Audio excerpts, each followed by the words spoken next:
I'm Maddux from Northeast Church of Christ, and today I want to share a lesson with you. Today I want to talk about hope, the hope that comes from belonging to God. In Numbers chapter 3, verses 1 through 3, we read, "These are the family records of Aaron and Moses. At the time the Lord spoke with Moses on Mount Sinai. These are the names of Aaron's sons, Nadab the firstborn, and Abihu, Eleazar, and Ithamar. These are the names of Aaron's sons that the anointed priests who were ordained to serve as priests." 1 Peter chapter 2 verse 9 says, "But you are a chosen race, a royal priesthood, a holy nation, a people for his possession, so that you may proclaim the praises of the one who called you out of darkness into his marvelous light." First, there is hope, hoping and knowing that I'm important. Most of us spend our entire lives trying to earn acceptance, whether we try to earn it from our parents, friends, family, co-workers, etc. You would agree that people do crazy things to be accepted, right? Remember when you were a kid and all the cool kids dared you to do something and it was dumb or stupid, but you did it anyways just because you desperately wanted to fit in? It's because we love that feeling that I'm important. When you are chosen, that does tremendous things for your self-esteem. Just as Aaron and his sons are chosen, friends, you are chosen people. You have been chosen and accepted by Christ, and there's no conditions listed there. And it's not based on performance or on something that we've earned. We will never deserve it. God simply says, "I chose you." In Numbers chapter 3, verses 5 through 13, we read, "The Lord spoke to Moses, 'Bring the tribe of Levi near and present them to the priest Aaron to assist him. They are to perform duties for him and the entire community before the tent of meeting.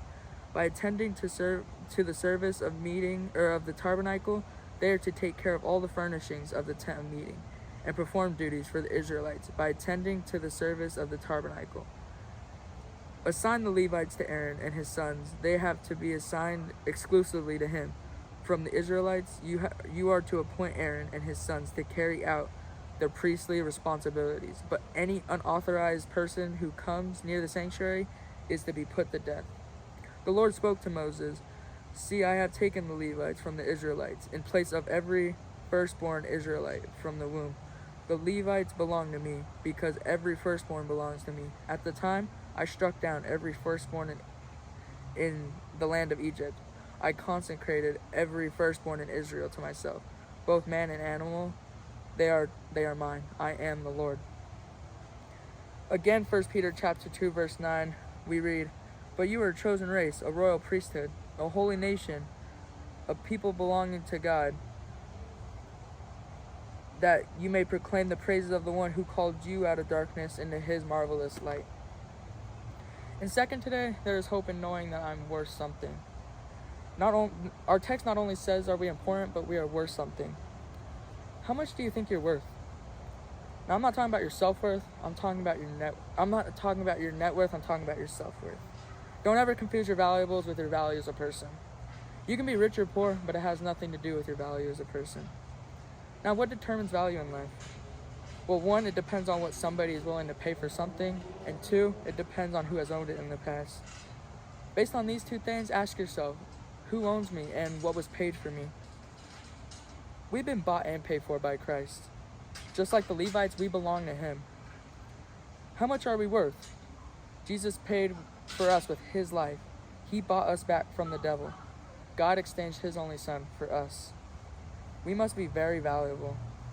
And God says, "I love you so much that I gave Jesus' life for you." That must mean we're very valuable. Fellow Christians, we must understand who we are and who we belong to.